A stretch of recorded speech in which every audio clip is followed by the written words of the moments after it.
और रही सही जो बाकी कसर रहेगी वो आने वाले हमारे प्रधानमंत्री मुख्य वो योगी आदित्यनाथ जी पूरा कर देंगे। अभी जो विपक्ष एकजुट हो रहा है, सब एक साथ आ रहे हैं मोदी को हराने के लिए, तो क्या लगता है ये समीकरण 2024 में काम आएगा या फिर नहीं? एक बात बताओ, गिद्दड़ कितने भी हो संख्या में, लेकिन शेर को तो नहीं हरा सकते। तो कुछ उसमें क्वालिटीज होगी, कुछ गुण होंगे, तभी तो देश के प्रधानमंत्री और भी देश के प्रधानमंत्री उनके पैर छू रहे, उन्हें गले लगा रहे, अभिवादन कर रहे उनका। और प्रधानमंत्री के तो ना छुए, इंदिरा गांधी भी हुई, जवाहरलाल नेहरू भी हुए। इतनी इज्जत हो रही हमारी मोदी जी की, हमें मोदी जी ने कुछ ना दिया पर हमें देश विदेश में इतना मान सम्मान दे दिया, हमें मोदी जी से और कुछ नहीं चाहिए। कांग्रेस सरकार के 75 साल नाकाम, मोदी सरकार के 2 साल बिल्कुल बढ़िया। मोदी जी ने अंतर्राष्ट्रीय तौर पे कितना काम किया है वो आपकी समझ में है। मोदी जी ने इतने सालों में एक भी छुट्टी नहीं लिया है, आपकी समझ में है। मोदी जी ने जनता को जो दिया है वो मोदी जी की समझ में है। अच्छा, कांग्रेस का 70 साल, लगभग 70 साल, और भाजपा के 9 साल को अब कैसे देखते हैं? भाजपा के 9 साल में देश को बेनिफिट मिला है। विपक्ष की एकजुटता और देश में राजनीतिक हलचल और उथल पुथल के बीच हम पहुंच चुके हैं दिल्ली के चांदनी चौक में, यहां पर लोगों से जानने कि राजनीतिक उथल पुथल के बीच 2024 के लोकसभा चुनाव में केंद्र में किसकी सरकार बनने जा रही है। क्या मोदी सरकार एक बार फिर से वापसी करेगी, या फिर जो लगातार 17 पार्टियां मिलकर जो गठबंधन बना रही है, जो खिचड़ी पक रहा है, क्या वो खिचड़ी पक पाएगा 2024 के चुनाव में? इसी के ऊपर चर्चा करने के लिए हम पहुंच गए हैं दिल्ली के चांदनी चौक में, लोगों से बातचीत करने के लिए, राय लेने के लिए 2024 चुनाव के ऊपर। तो चलिए शुरू करते हैं बातचीत करने का सिलसिला। अच्छा, नाम क्या हुआ आपका? सीमा। क्या लगता है 2024 में मोदी जी की वापसी होगी या फिर नहीं, क्योंकि विपक्ष एकजुट हो रहा है? सभी एकजुट हो जाओ, लेकिन मोदी को तो कोई हरा ही नहीं सकता। उसने ऐसा किया कि आज मोदी नहीं आने का, और के बारे में तो नहीं आ सकता, निगेटिव सोचा जा सके, लेकिन मोदी के बारे में क्या निगेटिविटी है? कोई भी निगेटिविटी है। समान कानून नागरिक, इसके यूजीसी पे भड़क रहे ना ये सारे के सारे। अब एक बात बताओ, सारे परिवार के लिए समान कानून, चाहे बड़ा हो चाहे छोटा हो, चाहे किसी भी जात से हो, किसी भी जाति से बिलोंग करता हो, तो इसमें प्रॉब्लम क्या है? बताओ क्या प्रॉब्लम है इसमें? इस कानून से तो कोई आपने प्रॉब्लम बोला कि मोदी में कोई निगेटिविटी नहीं है, लेकिन विपक्ष आरोप लगाता है कि धर्म की राजनीति करता है मोदी सरकार। क्या धर्म की राजनीति करी? कोई बताओ। हिंदू मुस्लिम किया हो, मुस्लिम के लिए अलग कानून हो, हिंदू के लिए अलग कानून हो, या फिर जहाँ बुलडोजर मंदिर पे चला वहाँ मस्जिद पे ना चलाओ? ऐसा तो नहीं है ना। तो फिर ऐसे कैसे कह सके हम कि हाँ वो सबके लिए अलग अलग है? ऐसा नहीं है। अच्छा, अभी जो विपक्ष एकजुट हो रहा है, सब एक साथ आ रहे हैं मोदी को हराने के लिए, तो क्या लगता है ये समीकरण 2024 में काम आएगा या फिर नहीं? एक बात बताओ, गिद्दड़ कितने भी हो संख्या में, लेकिन शेर को तो नहीं हरा सकते। शेर तो अकेला काफी होता है। वो तो जंगल का राजा है ना। तो कुछ उसमें क्वालिटीज होगी, कुछ गुण होंगे, तभी तो देश के प्रधानमंत्री और भी देश के प्रधानमंत्री उनके पैर छू रहे, उन्हें गले लगा रहे, अभिवादन कर रहे उनका। और प्रधानमंत्री के तो ना छुए, इंदिरा गांधी भी हुई, जवाहरलाल नेहरू भी हुए। क्या लगता है भैया 2024 में किसकी सरकार आपके हिसाब से? 1000% मोदी जी की। 1000% मोदी जी।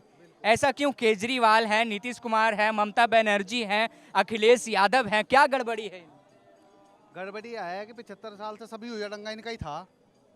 75 साल से सब इनका ही था ना, सब यही बरत रहे थे। हुआ क्या? क्या मिला? वक्फ बोर्ड मिला, पूरी जमीन दे दो, और क्या मिला? दंगे फसाद मिला। जब से 2014 से मोदी जी की सरकार है, जब से ना तो कोई दंगे हो रहे, ना आपस में मरे जा रहा कोई भी, ठीक है ना। इतना सुख शांति देश चल रहा, आगे बढ़ता जा रहा देश, ठीक है ना। इतना डेवलपमेंट हो रहा, इतनी इज्जत हो रही हमारी मोदी जी की, हमें मोदी जी ने कुछ ना दिया पर हमें देश विदेश में इतना मान सम्मान दे दिया, हमें मोदी जी से और कुछ नहीं चाहिए। इतना मान सम्मान हमें दे दिया देश विदेश तक का।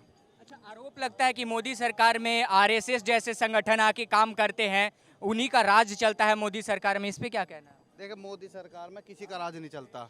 अगर कोई गलत करेगा, चाहे वो आरएसएस हो, चाहे वो कोई भी हो, जो अगर कोई गलत करेगा उस पर कानूनी कार्रवाई होगी, होनी भी चाहिए, कोई भी हो उसमें। और रही उसकी बात संगठन की बात, वो कोई भी ऐसा गलत काम नहीं करता, कोई भी अगर किसी को सता रहा हो या किसी को कर रहा हो, लेकिन जो देश में विद्रोह फैलाओगा या कोई किसी को नाजायज सताओगा, उसे चाहे कोई भी संगठन हो, उसे उसकी सजा देने का हकदार है वो, कोई भी हो। एक कानून ला रही है भारत सरकार, यूसीसी, यूनिफॉर्म सिविल कोड, आपके हिसाब से आना चाहिए या नहीं? 1000% आना चाहिए, बिल्कुल। क्यों, लोग तो विरोध भी कर रहे हैं कि नहीं ये नहीं आना चाहिए। दिक्कत है ना, उनका जो आराम का खाना आ रही है और आराम का सोना है ना, बंद हो जाएगा सब चीज़ों से। बिल्कुल यूँ आना चाहिए कानून। ये ऐसे ऐसे कानून, 2-4 कानून ऐसे हैं, ये बिल्कुल देश में हर चीज़ में लागू होने चाहिए, बिल्कुल ये होने चाहिए, आने चाहिए ये सब चीज़, बिल्कुल। अच्छा, मोदी सरकार के 9 साल और कांग्रेस के लगभग 70 साल, कौन बेहतर? कांग्रेस सरकार के 75 साल नाकाम, मोदी सरकार के 2 साल बिल्कुल बढ़िया, 1000% बढ़िया। और रही सही जो बाकी कसर रहेगी वो आने वाले हमारे प्रधानमंत्री वो योगी आदित्यनाथ जी पूरा कर देंगे। क्या लगता है 2024 में क्या संभावना है, किसकी सरकार बननी चाहिए? मोदी जी की आनी चाहिए। मोदी जी क्यों? और भी बहुत सारे लोग हैं रेस में। और बहुत सारे लोगों को बहुत साल तक देखा है पहले, उन्होंने क्या किया है, क्या दिया है, पब्लिक को कितना बेनिफिट दिया है, देश को कितना बेनिफिट दिया है। मोदी जी ने क्या दिया? मोदी जी ने अंतर्राष्ट्रीय तौर पे कितना काम किया है वो आपकी समझ में है। मोदी जी ने इतने सालों में एक भी छुट्टी नहीं लिया है, आपकी समझ में है। मोदी जी ने जनता को जो दिया है वो मोदी जी की समझ में है।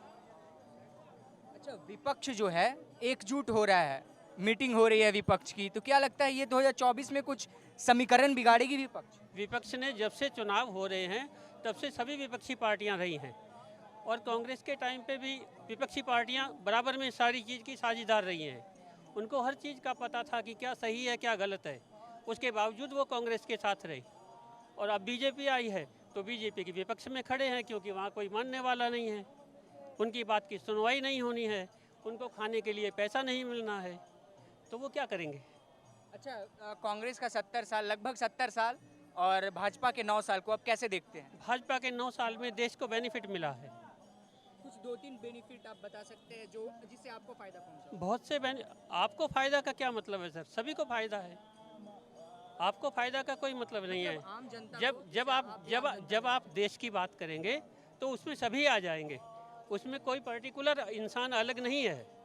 देश के लिए जब बात आएगी तो देश के लिए सभी एक समान है, और देश तरक्की करेगा तो सभी तरक्की करेंगे। अच्छा, लोग कह रहे हैं कि अगर 2024 में वापसी होती है अगर भारतीय जनता पार्टी की, तो लोकतंत्र पर खतरा हो जाएगा। नहीं, ऐसा कुछ नहीं है, लोकतंत्र पे खतरा बनाया जा रहा है, लोकतंत्र पे कोई खतरा नहीं है।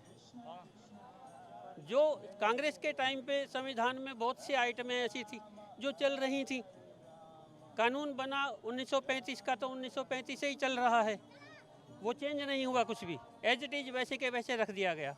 क्यों चेंज नहीं किया गया जब अपना देश आज़ाद हुआ तो? और जब आप देश आज़ादी का नाम ले रहे हैं तो फिर आप देश में उसकी कहानी कहाँ बना रहे हैं, पावर ऑफ अटॉर्नी क्यों दे रहे हैं उसको? आप ये क्यों समझ रहे हैं कि हमने ब्रिटिश गवर्नमेंट के साथ में ये समझौता किया लिखित में? हमारी डोमिनियन स्टेट क्यों है हिंदुस्तान और पाकिस्तान ब्रिटेन गवर्नमेंट की? किस लिए बनाई गई, सभी को पता है।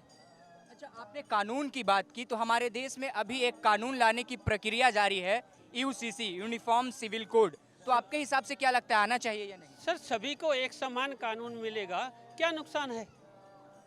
आप एक आदमी को ज़्यादा 80% मेजॉरिटी को आप कानून में कुछ नहीं दे रहे हैं, लेकिन जिसका 1% है, 2% है, या जिसका 30% है, 15% है, आप उनको अंधाधुंध राज करने की छुट्टी दे रहे हैं। ये कहाँ की न्याय है? आप 80% की सुनेंगे या 30% की सुनेंगे? अगर आप 30% की सुनेंगे तो चुनाव किस लिए कराते हैं? आप 30% वाले को प्रधानमंत्री बनाइए ना, क्यों 80% वाले को बनाते हैं? यूसीसी आना चाहिए हमारे देश? आना चाहिए, जरूर आना चाहिए, सब एक समान होना चाहिए, कोई फर्क नहीं होना चाहिए किसी में। 1% वाले को भी वही कानून और 80% वाले को भी वही कानून।